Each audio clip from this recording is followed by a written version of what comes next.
누가복음 20장 27절에서 40절입니다. 부활이 없다고 주장하는 사두개인 중 어떤 이들이 와서 물어 이르되 선생님이여 모세가 우리에게 써주기를 만일 어떤 사람의 형이 아내를 두고 자식이 없이 죽으면 그 동생이 그 아내를 취하여 형을 위하여 상속자를 세울지니라 하였나이다. 그런데 7형제가 있었는데 마지가 아내를 취하였다가 자식이 없이 죽고 그 둘째와 셋째가 그를 취하고 7이 다 그와 같이 자식이 없이 죽고 그 후에 여자도 죽었나이다. 7이 다 그를 아내로 취하였으니 부활 때에 그 중에 누구의 아내가 되리이까?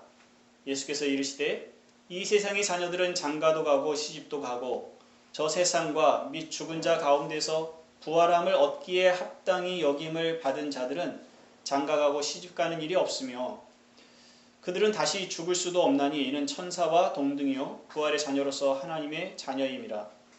죽은 자가 살아난다는 것은 모세도 가시나무 떨기에 관한 글에서 주를 아브라함의 하나님이요 이삭의 하나님이요 야곱의 하나님이시라 칭하였나니 하나님은 죽은 자의 하나님이 아니요 살아있는 자의 하나님이시라. 하나님에게는 모든 사람이 살았느니라 하시니 서기관 중 어떤 이들이 말하되 선생님 잘 말씀하셨나이다 하니 그들은 아무것도 감히 더 물을 수 없음이더라. 아멘.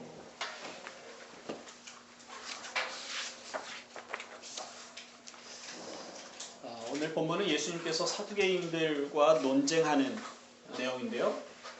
주제는 부활입니다. 예수님께서 이 시점에 부활이라는 주제로 말씀하시는 이유가 무엇일까 먼저 좀 생각을 해봅니다. 이 본문, 성경 본문들이 그냥 아무렇게나 만들어 이 순서를 정해서 그 자리에 있는 것은 아닙니다. 그러나 딱 그때 그 일이 그 순서대로 일어난 것도 아닙니다. 예수님께서 말씀하신 말씀이 상당히 많습니다. 그렇죠? 3년 동안 가르치시고 행하셨던 일들.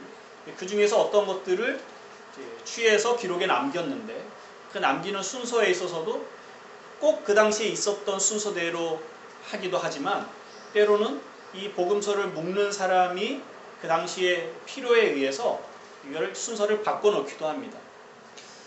지금 이 부활도 그런 관점에서 봐야 하는데요. 19장 28절을 보면 예수님께서 이 말씀을 하시고 예루살렘을 향하여 앞서서 가시더라 그렇게 시작이 됩니다. 그래서 예루살렘에서 일어날 일들에 대한 이제 일어날 일에 대해서 이제 서문으로 얘기를 하는데요. 그리고 예수님께서 예루살렘 성에 왕으로 입성을 하시죠. 나귀를 타시고 입성을 하십니다. 들어가셔서 권위에 대해서 논쟁을 하십니다. 권위에 대한 논쟁을 하실 때 예수님께서 포도원 주인에 대한 얘기를 하시고 그리고 그 아들이 포도원 농부들에게 죽임을 당한다는 얘기를 하시죠. 이거 예수님께서 행하게 되시는 일들을 지금 보여주고 계시는 겁니다. 왕으로 오셨는데 그가 왕으로 오셨음에도 불구하고 이스라엘 백성들을 통치하시는 그 통치의 권력자로 행하시는 것이 아니라 죽임을 당하시는 아들로 자신을 보여주시는 겁니다. 그런데 그 죽임이 하나님의 권세와 세상의 권세, 하늘과 땅에 있는 모든 것을 그 죽음 안에서 화목해 하신다는 얘기를 지난주에 말씀을 드렸어요. 그 죽음의 의미가 무엇인지를 말씀을 하신 거죠. 그 다음에 지금 부활에 대한 얘기를 하는 겁니다. 죽음이 죽음으로 끝이 난다면 그러면 예수께서 행하신다는 그 죽음의 의미가 사실 의미가 없는 겁니다. 부활이 있어야만 죽음이 의미가 있죠. 포도원 주인이 아들을 보낸 것의 의미가 분명하게 드러나려면 그 포도원 주인이 와서 그 농부들을 쫓아내는 그 심판이 이르러야 하지 않습니까? 그 부활은 예수 그리스도의 다시 삶만이 아니라 하나님의 의로운 심판이 드러나는 것이 바로 부활입니다. 부활 이후에 따라 나오는 것은 그리스도가 높여지는 겁니다. 그래서 지금 우리가 읽은 그 본문 다음에 41절부터 44절의 주제는 그리스도의 높아지심입니다. 왕으로 오시고 죽으시고 부활하시고 높아지심. 이것이 전체가 하나의 그림을 담고 있는 건데요. 그 중에 이제 부활에 대한 본문을 우리가 보고 있습니다. 사두개인들과 논쟁을 하셨다고 그랬는데 그동안 계속 바리새인들, 바리새파들만 다뤄졌었습니다. 근데 사두개인들은 우리가 사두개라는 단어는 앞에서 보진 않았지만 대제사장과 제사장들이 사두개파 사람들입니다. 그래서 사실은 사두개라는 표현을 쓰지 않았지만 이미 앞에서 언급이 됐던 거죠. 당시 유대교회는 세 종파가 있는데요. 하나는 바리새파, 사두개파, 에셈파입니다. 에셈파는 보통 광야에서 이 금욕적인 생활을 하면서 하나님의 말씀을 쫓아 살아가는 일에만 힘썼던 사람들입니다. 그러니까 이 세상으로부터 동떨어졌던 사람들이죠. 그래서 성경에는 이 언급이 없습니다. 에셈파에 대한 내용들은 잘 나오지 않습니다.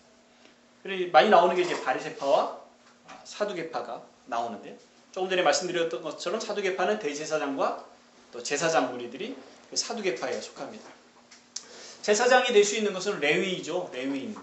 그래 다 레위인 계통입니다. 사두개라는 말은 다윗 시대에 사독이라는 제사장이 있었습니다. 그래서 사독이라는 말에서 사두개라는 말이 나왔다, 이렇게 보는 설이 있고, 또 하나는 BC 3세기경에 또 사두개라는 그 제사장이 있었습니다. 그 제사장에 의해서 사두개라는 말이 유래됐다, 그런 말도 있습니다. 바리새파는 이 성경을 랍비들이 해석을 하고 그 해석한 것까지도 같이 권위를 가지고 전승됩니다. 그래서 조상들의 유전, 전통 이런 것들을 중요하게 여기는 게 이제 바리새인들입니다.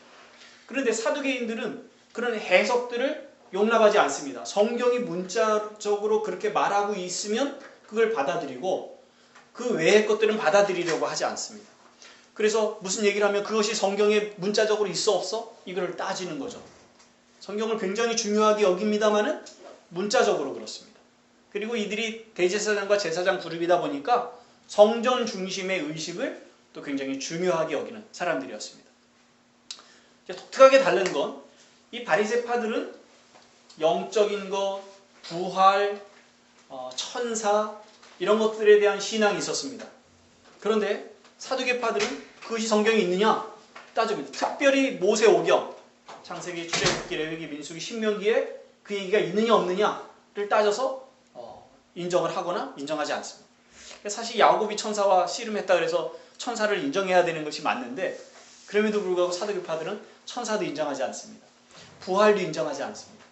영적인 것, 이 신비로운 것들에 대해서 인정하지 않는, 문자적으로 좀 막혀있는 그런 사람들이라고 볼 수 있습니다. 경제적으로는 사두개파들이 이 제사장 그룹이다 보니까 경제적으로 넉넉하고 여유 있는 귀족 가문들이라고 얘기할 수 있죠. 근데 바리새파는 평민들, 상인들 중심으로 이루어졌었습니다. 근데 귀족 중심의 사두개파 사람들이었는데도 불구하고 이들이 이 백성들에게, 일반 백성들에게 끼치는 영향은 적었던 것 같습니다. 대신에 로마의 정치에 좀 더 예민하고 그쪽에 힘을 얻으려고 하는 그런 모양들도 좀 있었고, 또 힘 있는 그룹이다 보니까 로마의 정치가들도 대제사장을 누구를 세울 것인가, 친로마적인 사람들을 세우려고 애를 쓰고, 근데 거기에 반해서 사두개파들은 이 친로마적인 성격의 그 대제사장은 아무래도 성전 중심과 율법 중심으로부터 벗어나는 경향이 좀 있지 않겠습니까? 그러니까 자기들이 원하는 대제사장을 세우려고 로마와 갈등을 겪는, 이게 로마의 정치색을 얻어야 되는 그런 면도 있고, 그러나 또 친로마가 되기에는 좀 종교적으로 문제가 있고 하는, 이런 약간 이 아이러니한 갈등을 가지고 있었던 사람들이 사두개파 사람들입니다. 근데 이들이 부활을 믿지 않으니까 예수님께 와서 부활에 대해서 이제 시비를 겁니다. 이제 문제 삼는 근거도 모세의 율법에 있는 말씀으로 근거를 삼아서 예수님을 공격을 하는 거죠. 모세 율법에 형이 죽는데, 형이 결혼해서 죽었는데 자식이 없어 죽어요. 그러면 형의 가문이 없어져 버리는 거죠. 그래서 형의 가문이 이어져야 할 필요가 있기 때문에 동생이 형수와 결혼해서 낳은 아들을 형의 이름으로 유산을 받게 하고, 그리고 그 가문이 이어지게끔 하는 이런 규칙을 세웠습니다. 그런데 이제 이 이 사두개인들이 문제 삼은 것은 만약에 형제가 7이 있는데 형이 죽어서 둘째가 형수와 결혼했는데 자식이 없어요. 그러니까 셋째가 또 형수와 결혼해서 자식이 없이 또 죽었어요. 이렇게 7이 다 결혼을 해서 자식이 없이 다 죽었어요. 그럼 부활했을 때 누구의 그 형수가 이 7 형제 중에 누구의 아내가 되겠느냐? 이건 말이 되지 않는 얘기 아니냐? 그러니까 이 부활은 있을 수 없는 얘기다. 이런 식으로 이제 논리를 전개한 겁니다. 근데 이건 이제 계대 혼인 혹은 취수혼이라는 그 어려운 한자어가 있는데요. 형수와 결혼하는. 근데 이것이 꼭 유대인들에게만 있었던 것이 아니라 몽골, 러시아, 또 아프리카에도 이제 이런 그 법이 있었고, 또 우리는 고구려 같은 경우에도 이런 제도가 있었다고 합니다. 고구려 부여에 이런 제도가 있었다고 합니다. 예수님께서 거기에 대해서 두 가지 답을 하시는데요. 하나는 너희가 부활에 대해서 오해하고 있다. 부활을 하고 나서는 장가가는 것도 시집가는 것도 없다. 그리고 부활한 사람은 다시는 죽는 일이 없다. 하는 이제 그런 말씀을 하십니다. 34절, 35절 보세요.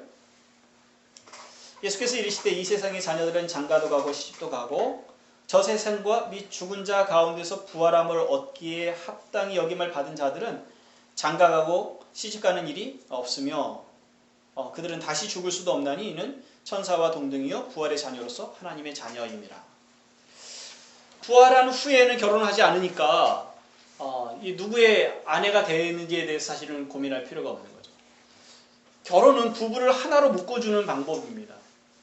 그런데 우리가 그리스도 안에서 성경에 말하는 하나됨, 연합이라는 단어를 쓰고 있거든요. 이것은 부부에게 쓸 수 있는 단어들을 쓰는 겁니다.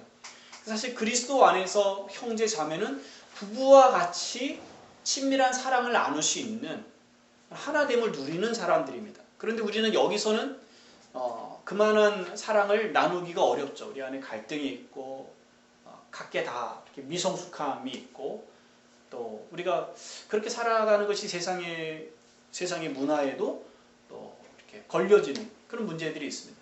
그러나 우리가 주님을 만나서 부활하게 된다면 우리가 죄의 문제가 우리 사이에 들어올 수 없기 때문에 우리가 누구를 사랑하는 것에 대해서 다른 사람이 시기하거나 질투하는 일이 없을 것입니다. 모든 사람들을, 우리가 관계할 수 있는 모든 사람들을 아내와 남편을 사랑하듯 정말 온 마음을 다해서 사랑하는 그런 최고의 그런 사랑을 가지고 사랑할 수 있는 그런 관계가 될 것입니다. 그게 결혼이 필요 없다는 거죠. 그리고 우리 몸이 더 이상 죽음을 두려워하지 않게 됩니다. 죽을 수 없는 불멸의 몸을 갖게 됩니다. 그런 면에서 천사와 같다고 말씀하시는 겁니다.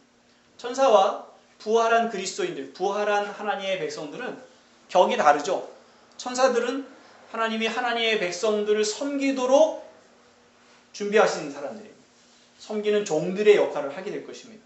지금은 천사가 불멸의 몸을 가지고 있고 하나님께 수종드는 그 거룩한 이들이기 때문에 우리가 그 천사를 만나면 두려운 마음을 갖게 될 것입니다. 그렇지만 천사는 지금도 혹은 우리가 부활한 후에도 하나님의 종으로서 살아가게 될 것입니다.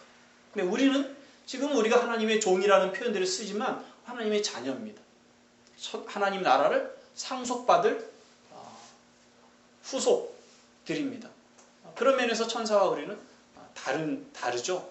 그래서 단지 불멸의 몸을 갖는다는 면에서는 천사와 동등하다고 주님이 표현을 하셨습니다. 사두개인들이 생각하는 부활에 대한 그 오해로 인해서 부활을 믿지 않았다는 말씀을 지금 먼저 하고 계시고요. 두 번째로는 사두개인들이 중요하게 여기고 있는 모세의 율법을 인용을 해서 또 부활에 대해서 말씀을 하십니다. 그것이 이제 37절, 38절인데요. 같이 한번 읽어보실까요? 시작. 죽은 자가 살아난다는 것은 모세도 가시나무 떨기에 관한 글에서 주를 아브라함의 하나님이요 이삭의 하나님이요 야곱의 하나님이시라 칭하였나니 하나님은 죽은 자의 하나님이 아니요 살아있는 자의 하나님이시라. 하나님에게는 모든 사람이 살았느니라 하시니. 이 모세의 상황과 그 말씀을 인용해서 예수님께서 부활을 증명해 내십니다. 여기 몇 가지 교훈들이 있는데요. 첫 번째는 주님이 가르쳐 주시려고 하는 것은 주님께서 부활하실 것이라는 것을 말씀을 하고 있는 겁니다. 물론 여기서는 주님이 내가 다시 살아날 것이다 그렇게 말씀하고 계시지는 않습니다. 그러나 누가복음 18장에 보면은요, 18장 31절에 예수께서 12제자를 데리시고 이르시되 보라 우리가 예루살렘으로 올라가노니 선지자들을 통하여 기록된 모든 것이 인자에게 응하리라. 인자가 이방인들에게 넘겨져 희롱을 당하고 능욕을 당하고 침뱉음을 당하겠으며 그들은 채찍질하고 그를 죽일 것이나 그는 3일 만에 살아나리라. 주님이 다시 살아난다라고 하시는 말씀을 지금 하시려는 건데, 주님이 살아난다는 것은 부활이 있다는 거죠. 부활에 대해서 먼저 얘기를 끄집어내시려는 것이 지금 이 본문이 가지고 있는 첫 번째 의도입니다. 예수님은 왕으로 예루살렘에 오셨습니다. 그러나 그 왕권을 세우시지 않으시고 죽으실 것이라고 말씀을 하십니다. 근데 그 죽음은 자기 자신의 죄를 위한 죽음이 아닙니다. 자기를 위한 죽음이 아니죠. 백성들을 대신한 죽음입니다. 하나님과 백성들을 화목하게 하시려는 의도의 죽음입니다. 그런데 만약에 부활이 없다면, 다시 사는 것이 없다면 예수님께서 자기 자신을 위해서 죽은 것인지 백성들을 위해서 죽은 것인지에 아무 의미가 없지 않습니까? 백성들을 위해서 죽으셔서 그 백성들로 하여금 하나님과 화목하게 하셨다라는 그런 근거가 되시려면 예수가 그냥 일반 보통 사람이거나 혹은 조금 탁월한 사람 정도가 아니라 하나님과 인간 사이의 중보자의 역할을 할 만한 분이라는 증거가 있어야 되는 거죠. 근데 그 증거로서 사실 부활이 필요한 겁니다. 부활은 예수님이 단지 인간이 아니라 하나님의 아들로 오신 사람이라는 것을 증명할 수 있는 유일한 방법입니다. 그래서 부활이 없다면 예수 그리스도의 죽음에 의미가 없습니다. 예수 그리스도의 죽음이, 예수 그리스도의 부활은 그리스도가 대신하여 죽은 사람들의 부활이기도 합니다. 예수님은 부활하신 것이 아니라 죄인인 우리의 부활입니다. 만약에 그리스도의 부활이 없다면 죄인들의 부활도 없습니다. 그리스도의 부활이 없다면 그 28절에 있는 것처럼 27절에 있는 것처럼 부활함을 얻기에 합당히 여김을 받은 자들, 하나님이 누군가를 부활시키겠다고 작정하시고 그 혜택을 받는 사람들의 부활도 없게 되는 거죠. 그리스도의 죽음이 헛되게 되는 것입니다. 만약 그리스도의 부활이 없다면 예수님께서 예루살렘에 죽기 위해 오시지도 않으셨을 것입니다. 당연하죠. 그리고 그 제자들을 향해서 자기를 부인하고 자기 십자가를 지고 나를 좇으라 하시는 말씀도 하실 수 없는 거죠. 그렇지 않습니까? 예수님은 그것을 부활을 염두에 두고 말씀하시는 거예요. 그 십자가의 길, 자기를 죽은 듯 포기하고 십자가를 따르는 그 길의 끝에 아무것도 없다면 누가 그 길을 가겠습니까? 예수님은 누구를 감히 그 길로 오라고 말씀하실 수 있겠습니까? 주님이 가신 그 길 끝에 부활이 있기에, 그리고 그 길을 따른 사람들의 끝에도 부활이 있기에 주님께서 그들을 불러내신 것입니다. 부활이 없다면 기독교도 없습니다. 부활이 없다면 우리가 이렇게 모일 일도 없습니다. 부활이 없다면 복음서의 기록이 없습니다. 복음서의 기록은 지금 누가가 예수님이 하시는 일들을 현장에서 보고하는 형식으로 지금 진행되고 있는 게 아니지 않습니까? 이미 부활한 그리스도가 그 로마 전 지역에 전파됐습니다. 그 일에 누가가 바울을 따라다니면서 현장의 증인의 역할을 했습니다. 그런 속에서 이제 이미 예수 그리스도를 믿은 사람들에게 남겨질 글이 필요한 시점에서 복음서가 기록이 되는 겁니다. 그러니까 이미 부활을 경험했고 부활을 한 그리스도를 따라 자기의 삶들 또한 십자가의 길로 내놓은 사람들을 현장에서 봤던 사람, 그런 입장에서 누가복음을 기록하고 있는 겁니다. 그래서 사실 부활의 입장에서, 그리고 예수 그리스도께서 승천하셔서 하늘에 올라가서 통치하시는 그 상황에서 이 성경이 기록되고 있는 거죠. 그러니까 그 관점에서 성경이 해석되어야 되는 겁니다. 그래서 지난주에 가이사의 것은 가이사에게, 하나님의 것은 하나님의 것이라는 말씀을 드릴 때에도 우리가 그리스도의 십자가 안에서 화목됐다는 사실을 말씀을 드릴 수 있었던 것이고 지금도 마찬가지입니다. 부활이 없다면 우리의 삶이 그리스도를 쫓아가는 하나님을 따르는 이 삶이 아무 의미가 없는 것입니다. 두 번째 이 속에서 말씀하시는 교훈은 모든 사람이 하나님 앞에 살아있다 하는 겁니다. 모든 사람이 하나님 앞에 살아있습니다. 하나님께서 이스라엘 민족을 애굽에서 구해내시기 위해서 모세를 부르십니다. 모세의 나이가 80세쯤 됐을 때에 호렙산에 가시떨기 나무에 하나님이 불을 붙여놓으셨습니다. 근데 불을 붙은 그 나무가 타서 없어져 버리지 않고 계속 타고 있는 겁니다. 모세가 호기심이 발동해서 그 앞에 갔습니다. 그랬더니 그 불꽃 가운데서 하나님의 음성이 들립니다. 네가 선 곳은 거룩한 곳이니 발에서 신을 벗으라. 하나님의 음성이 들리죠. 하나님 당신이 누구십니까? 모세가 묻습니다. 하나님께서 아브라함의 하나님이요, 이삭의 하나님이요, 야곱의 하나님이다 하고 자신을 소개하십니다. 예수님께서 그 말씀, 모세가 기록했던 그 아브라함의 하나님이요, 이삭의 하나님이요, 야곱의 하나님이라고 하나님 자신을 소개하신 그 내용을 모세가 기록하지 않았느냐, 그 말의 의미가 무엇이겠느냐 하고 주님이 여기서 설명하시는 거죠. 아브라함과 이삭과 야곱은 오래전의 사람입니다. 모세에게 있어서 이미 400년, 300년 전의 사람입니다. 그런데 아브라함의 하나님, 이삭의 하나님, 야곱의 하나님이라고 모세에게 소개하는 이유는 예전에 너희 조상 아브라함이 나를 믿었었어. 이삭도 나를 믿었었고 야곱도 나를 믿었었어. 내가 그런 존재야. 이런 정도의 설명이 아닙니다. 아브라함과 이삭과 야곱이 여전히 지금 내 앞에 살아있어 라는 의도를 담고 말씀하고 계신 거예요. 죽어있는 그 조상의 하나님이었었던 분으로 자신을 소개하는 것이 아니라 아직도 하나님 앞에 그들이 살아있다라는 걸 그런 말씀 속에 담고 계시는 겁니다. 그런 의미에서 예수님께서 모든 사람, 하나님에게는 모든 사람이 살아있다 그렇게 말씀을 하고 계십니다. 누가복음 9장에 보면 예수님이 베드로, 야고보, 요한을 데리고 산에 올라가십니다. 산에 올라가셨을 때 예수님의 모습이 하얗게 희게 영광스럽게 변화됩니다. 그리고 거기서 누군가를 만나서 이야기를 나누십니다.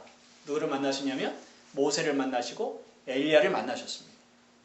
그들이 죽어서 어떤 사람이 이 무당이 사람을 불러내듯이 와진 것이 아니라 실제로 이 제자들이 보기에 그가 모세고 엘리야라고 인식이 됐습니다. 모세는 예수님이 지금 계실 때부터 1400년 전의 사람입니다. 엘리야는 850년 전의 사람입니다. 그들이 예수님과 만나서 대화를 나눌 수 있었던 것은 그들이 여전히 하나님 앞에 살아있었던 증거입니다. 성경에는 이와 같은 증거들이 참 많습니다. 하나 찾아보죠. 히브리서 12장을 보십시오. 같이 읽겠습니다. 1절 시작. 이러므로 우리에게 구름같이 둘러싼 허다한 증인들이 있으니 모든 무거운 것과 얼매이기 쉬운 죄를 벗어버리고 인내로서 우리 앞에 당한 경주를 하며 큰 원형 경기장에 큰 그 종합 경기장 같은데 우리가 달리기 경주를 한다고 생각해 보십시오. 그런데 이 관중석에 허다한 증인들이 수많은 관중들이 둘러서 우리를 응원합니다. 그것이 우리의 신앙의 모습이라고 얘기하고 있는 겁니다. 거기서 달리기 경주를 하는 것은 우리의 믿음의 삶을 살아가고 있는 우리의 모습입니다. 근데 관중석에 앉아서 우리를 응원하는 사람들은요, 그 허다한 증인들은 우리의 동료들이기도 합니다. 여기 앉아있는 우리가 경주자이기도 하지만 서로를 응원하는 응원자들이기도 합니다. 그런데 우리들 말고 이미 앞서 하나님을 신앙하며 섬기며 살았던 사람들, 그리고 지금은 죽어있는 사람, 그러나 하나님 앞에 살아있는 사람들, 그들이 우리의 증인들로 우리를 둘러싸서 우리를 응원합니다. 그들이 살았던 길이죠. 자기를 부인하고 자기 십자가를 지고 그리스도를 따랐던 그 길에 이제 우리가 그리고 우리가 이제 달려갈 차례입니다. 그러니 앞서 갔던 그 사람들이 우리의 이 길이 싸울 만한 길이고 살아갈 만한 길이고 그 길 끝에 영광스러움이 있다고 우리를 응원하는 겁니다. 살아갈 만해, 용기를 내, 고난을 견딜 만해 하는 응원들의 목소리가 우리에게 들립니다. 수많은 믿음의 선배들, 우리가 얼굴을 아는 사람들도 있고 모르는 사람도 있습니다. 성경에 기록된 사람들도 있고 기록되지 않은 사람들도 있습니다. 히브리서 11장은 믿음의 장이라 그래서 아벨로부터 노아, 모세, 아브라함, 이삭, 야곱 수많은 믿음의 사람들의 그 이름들이 등장합니다. 이 사람들은 사실 이 허다한 증인들의 어떤 대표적인 인물들로 기록이 된 겁니다. 여기 기록되지 않은 사람들도 허다하게 많이 있죠. 우리가 알고 있는 이 땅의 신앙의 선배들도 있습니다. 주기철 목사님이나 혹은 손양원 목사님 같은 분들도 계시죠. 또 제가 지난번에 말씀드렸던 짐 엘리엇, 그러니까 미국 선교사, 또 그런 목사님들, 선교사님들 뿐만 아니라 이름 없이 그리스도인의 삶을 살았던 선배들이 있습니다. 여러분들이 아는 분들도 있지 않습니까? 저에게는 할머니가 있어요. 저를 위해서 어렸을 때 늘 기도하셨던, 성경 지식이 많지는 않았지만 그래 늘 기도하셨던 분이죠. 그분이 그 관중석에 앉아 계시는 겁니다. 홀령이, 우리가 영화에서 보는 것처럼 홀령들이 와가지고 앉아 있는 거라고 생각하지 마십시오. 우리는 땅에 발을 딛고 살아가지만 우리는 지금 하나님 보좌 앞에 와 있지 않습니까? 예배가 그거잖아요. 하나님 보좌 앞에. 우리는 땅과 하늘의 동시에 삶을 살고 있는 겁니다. 경계선을 허문 삶을 살아가고 있는 것이거든요. 우리의 상상이 이 말씀의 근거에서 거기까지 미쳐야 됩니다. 여러분들의 신앙의 멘토들, 여러분들과 함께 신앙생활 하셨던 분들, 여러분들이 앞서 신앙생활 하셨던 분들, 그분들이 여러분들의 증인으로 그 자리에 계십니다. 누구를 기억하실 수 있겠어요? 누가 보이세요? 관중석에 여러분을 응원하는 분들로 누가 계십니까? 저는 이걸 준비하면서 윤동주 시인이 거기 앉아 있겠구나. 27에 목숨을 잃었다. 그러니까 신앙인이었고 신앙인의 정직한 걸음으로 민족을 사랑했고 항일 정신을 표현을 해냈거든. 저는 장길의 의사를 생각했습니다. 의사로서 참 검소하고 그 사랑을 보였던 그분이 거기 앉아 계시겠구나. 또는 33살에 죽게 된 안수연 씨라는 고려대 출신 의사인데 참 예수님처럼 살았다.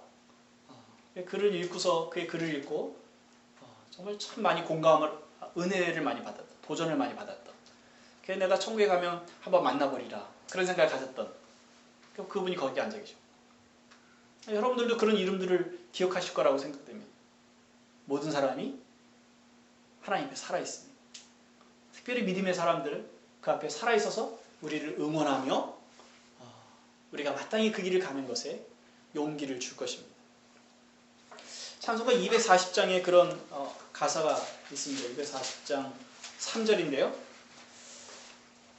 이 세상을 일찍 떠난 사랑하는 성도들 나를 맞을 준비하고 있겠네. 저희들과 한 소리로 찬송 부르기 전에 먼저 사랑하는 주를 배우리. 천국에 대한 찬양이나 혹은 장래에 대한 찬양들을 보면 거기에 공통적으로 들어가는 단골 가사가 있습니다. 거기는 우리보다 앞서간 성도들이 주님과 함께 영광 중에 있다는 거죠. 우리를 맞을 준비하고 있다는 것입니다. 우리가 어떤 사람들보다는 좀 앞서갈 수 있습니다. 그렇죠? 우리가 앞서간다면 우리 뒤에 따라오는 그 믿음의 후배들의 응원자로 우리가 그 관중석에 들어가서 응원할 것입니다. 주님을 섬겼던 이 땅의 수고가 결코 헛되지 않은 삶이었다고, 그리고 용기를 내서 그 길을 살아가라고 우리의 목소리를 힘을 다해서 응원을 하지 않겠습니까? 우리가 그 소리를 지금 듣고 계십니까? 그 소리에 힘을 얻어서 그 부활을 좇아 이 십자가의 길을 걸어가시길 바랍니다. 세 번째로는요, 그 부활은 우리를 그리스도를 따르도록 하는 동기입니다. 아브라함과 이삭과 야곱에게 부활의 하나님이 없었다면 그들의 삶이 어땠을까? 또 부활은 그들에게 어떤 의미가 있었을까? 한번 생각해 보십시오. 물론 그들이 부활과 관련된 성경 구절들이 있거나 그렇지는 않습니다. 물론 아브라함에게는 있습니다만 이삭과 야곱에게는 그런 구절들은 없습니다. 아브라함을 보면은요, 하나님이 아브라함에게 100세 때 아들을 주셨어요. 그리고 약 한 10여 년, 5, 6년 정도를 지났을 시점이라고 생각이 되는데 그 아들을 내게 바치라, 그렇게 말씀하셨습니다. 아브라함이 고민하지 않고 그 다음날 일찍이 일어나 아들을 데리고 3일 길을 걸어가서 모리아산에 갑니다. 거기서 하나님께 이 아들을 죽여 제사를 하려고 했던 겁니다. 그리고 종들이 같이 갔습니다. 3일 길을 가니까 필요한 음식이나 여러 가지 기구들을 가지고 갔을 거라고 생각이 됩니다. 근데 종들에게 아브라함이 얘기합니다. 우리가 저기 가서 하나님을 예배하고 올 것이다. 이때 우리가 갔다가 우리가 올 것이다 라는 말이 들어있습니다. 우리가 갔다가 우리가 올 거야. 하나님은 이삭을 바치라 그랬는데 아브라함은 하나님께 이삭을 바치긴 바치지만 하나님이 이삭을 죽은 가운데서 다시 살리실 거라는 분명한 믿음이 있었습니다. 부활을 우리가 알고 있는 것처럼 부활에 대한 명확한 지식이 있었던 것 같지는 않습니다만은, 그러나 하나님이 전능하신 분이라는 것을 알고 있고 죽은 자 가운데서 다시 살릴 거라는 걸 알고 있었던 거죠. 그래서 바치는 것이 그에게 어렵지 않았었던 것 같습니다. 히브리서 11장에 보면 그렇게 기록이 되어 있어요. 아브라함은 시험을 받을 때 믿음으로 이삭을 드렸으니 그는 약속을 받은 자로 돼 그 외아들을 드렸느니라. 그에게 이미 말씀하시기를 네 자손이라 칭할 자는 이삭으로 말미암으리라 하셨으니 그가 하나님이 능히 이삭을 죽은 자 가운데서 다시 살리실 줄로 생각한지라. 이삭과 야곱은요? 이삭과 야곱은 그 부활의 신앙이 있었을까요? 아버지로부터 배웠겠죠. 하나님이 죽은 자 가운데서 살리시는 분이라는 것을 알았을 겁니다. 이삭은 죽지는 않았습니다. 그러나 사실 죽인 거랑 마찬가지죠. 이미 하나님의 명령을 듣고 집을 떠날 때 아브라함에게 있어서 이삭은 죽은 거죠. 그런데 하나님이 그 이삭을 다시 아브라함에게 돌려주셨습니다. 죽은 자 가운데서 돌려주신 겁니다. 이것이 이삭 자신의 삶입니다. 이삭은 살아가는 중에 자기가 죽었다가 다시 살아난 사람이라는 생각을 했을 겁니다. 하나님이 자기의 생명을 취하셨다가 다시 주신 거죠. 부활의 삶을 살고 있는 것입니다. 그는 야곱에게 그 얘기를 해줬을 것입니다. 야곱아, 아버지는 죽었다가 다시 살아난 삶을 살았어. 하나님은 그렇게 하시는 분이시오. 하나님은 죽은 자 가운데 사람을 살리시는 분이시오. 어떻게 살아야 돼? 부활의 신앙을 가지고 살게 합니다. 그 부활의 신앙이 그들의 삶에 오롯이 담겨져 나타났는데요. 그것은 뭐냐면 그들은 거부입니다. 아브라함과 이삭과 야곱은 거부입니다. 그럼에도 불구하고 그들은 땅을 차지하고 거기서 집을 짓고 안정된 삶을 살아가는 것을 포기하고 유목민으로 살아갑니다. 천막을 짓고 그리고 또 옮겨서 천막을 짓고 그들의 삶이 늘 돌아다니는 방랑의 삶입니다. 왜 그렇게 살았을까요? 재산이 없어서도 아닙니다. 그 땅을 차지하고 있는 어떤 사람들을 쫓아낼 만한 그런 힘이 없어서도 아닙니다. 그는 다 가지고 있었습니다. 그런데도 불구하고 이 땅은 내가 정착할 것이 아니야. 하나님이 마련해 주신 하늘의 성, 그 하늘의 성에 우리가 들어갈 것이야 하는 신앙이 있었기 때문에 그렇습니다. 부활 신앙이 그렇게 표현되어진 것이죠. 그들은 이 땅의 삶을 유랑하며 정착하지 않으며 주님이 걸어가신 그 십자가의 길을 걸어가는 것처럼 그렇게 삶을 살기를 선택했습니다. 만약 부활의 의미가 없다면, 다시 사는 것에 의미가 없다면, 이 땅에 살아가는 것, 이 땅에 보이는 것이 전부였다면 아브라함이든 이삭이든 야곱은 이 땅에 살아가는 것의 부요함을 누리려고, 안정됨을 누리려고 온 힘을 기울이지 않았겠습니까? 이 말씀이 우리에게 도전하는 것도 그것입니다. 현재를 살아가는 우리를 현재에 안착하지 아니하고 그리스도가 우리를 부르신 그 부름의 길을 살아가도록 우리를 부르고 계십니다. 왜요? 부활이 있기 때문에. 만약 부활이 없다면 우리가 그리스도를 따라가는 이 일에 의미가 없습니다. 부활이 없다면 우리를 제자로 부르셔서 우리가 우리 자신을 부인해야 하는 이 일이 아무 쓸데없는 일입니다. 우리가 그리스도의 십자가를 좇아 수고로움을 감당해 나가는 것이 아무 의미가 없는 것입니다. 바울은 자기 자신이 유익하게 여기던 모든 것들을 해로 여긴다고 얘기했습니다. 배설물로 여긴다고 얘기합니다. 그렇게 얘기할 수 있는 이유는 그가 부활을 소망하고 살았기 때문에 그렇습니다. 그래서 바울이 부활을 소망하는 삶을 한마디로 표현하면 이렇게 얘기할 수 있습니다. 내게 사는 것이 그리스도니 죽는 것도 유익하다. 내게 사는 것이 그리스도니 죽는 것도 유익하다. 죽으면 죽음으로 끝나는 것이 아니라 그리스도 안에서 여전히 자신이 살아있다라는 고백인 것이죠. 부활이 있기 때문에 세상에서 우리가 무명한 자리, 사람들이 알아주지 않는 자리에 갈 수 있는 용기를 갖게 됩니다. 낮은 자리에 내려가서 우리가 사람들의 종처럼 머리를 숙이고 허리를 조아리고 친절한 말을 하려고 애를 쓰고 그 사람에게 대접을 받으려고 권위를 세우고 목을 뻣뻣하게 세우고 목소리를 근엄하게 하는 것이 아니라 전과 같이 낮아져서 그 사람을 섬기는 자리에 내려가는 것이 우리에게 유익합니다. 부활이 있기 때문에 우리는 가난을 두려워하지 않아도 됩니다. 그건 우리 부활이 있기 때문에. 여기서의 가난한 삶은 사실 힘듭니다. 우리를 지치게 합니다. 속상하게 합니다. 내 한 몸 추스려내기도 버겁기도 할 뿐만 아니라 내가 주머니를 털어서 누군가를 돕고 싶을 때도 그것을 할 수 없는 그런 안타까운 마음을 가지고 살아갑니다. 그런데 그 가난의 삶이 그리스도가 걸어가신 그 걸음에 그 걸음을 쫓아가는 길이라면 그럼 우리에게 의미가 있는 것입니다. 아무것도 선을 행할 만한 힘이 없는 그 중에도 우리의 길이 그리스도를 쫓아가는 그 길이라는 면에서 가치 있는 길입니다. 부활이 있기 때문에. 부활이 있기 때문에 우리 세상에 거칠고 힘센 그 흐름을 거슬러 살아가는 그런 용기를 갖게 됩니다. 부활이 있기 때문에 주님이 우리를 부르셨습니다. 부활이 있기 때문에 우리 자신을 부인하라, 십자가를 지고 나를 따르라 그렇게 말씀하셨습니다. 그 말씀에 우리가 아멘하고 응답하고 쫓아가는 몸부림들을 지금 하고 있습니다. 잘 되진 않습니다. 어쩔 때는 좀 되다가 어쩔 때는 이걸 그만두고 싶다 하는 생각이 들 때도 있습니다. 그러나 우리가 멈출 수 없이 이 길을 가는 데는 의미가 있습니다. 부활이 있기 때문에. 그리스도께서 부활하셨습니다. 주님은 부활하실 거라고 말씀하고 계셨습니다. 그런데 누가는 부활하신 그리스도를 보았고 그것을 우리에게 증거해주고 있습니다. 우리는 그리스도의 부활하신 이후에 그 그리스도를 쫓아 살아가고 있습니다.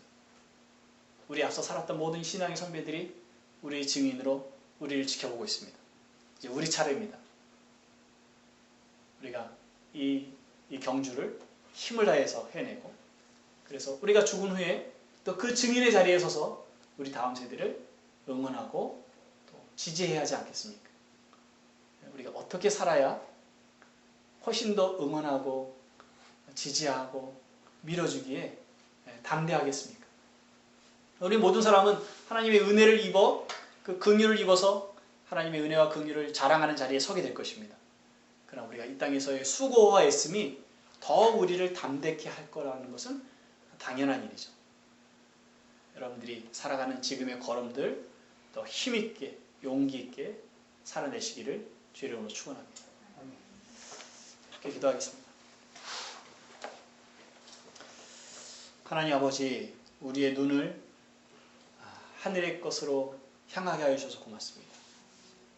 땅의 것을 생각할 때 답답하고 소망이 없고 지치게 하는 일들이 많습니다.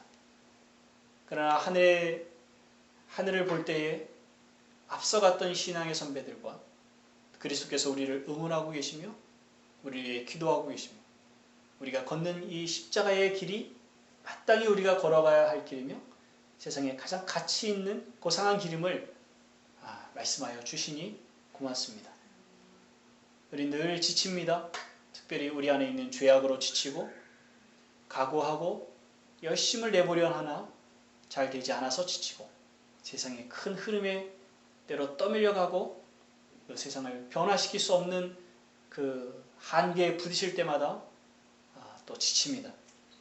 그럼에도 불구하고 우리가 몸부림해야 할 이유가 있는 것은 우리가 그 거센 물결을 거슬러 올라가는 싸움을 싸워야 하는 이유가 되는 것은 그리스도께서 부활하셨기 때문에 그렇습니다. 또한 우리 또한 부활할 것이기 때문에 그렇습니다. 아버지, 이 부활의 신앙이 우리가 주님 오셔서 몸이 다시 사는 것뿐만 아니라 이 땅에서 또 그리스도의 길을 쫓아가는 일에 용기와 또 힘과 소망이 되게 하여 주옵소서. 은혜를 주시니 고맙습니다. 예수님의 이름으로 기도합니다. 아멘.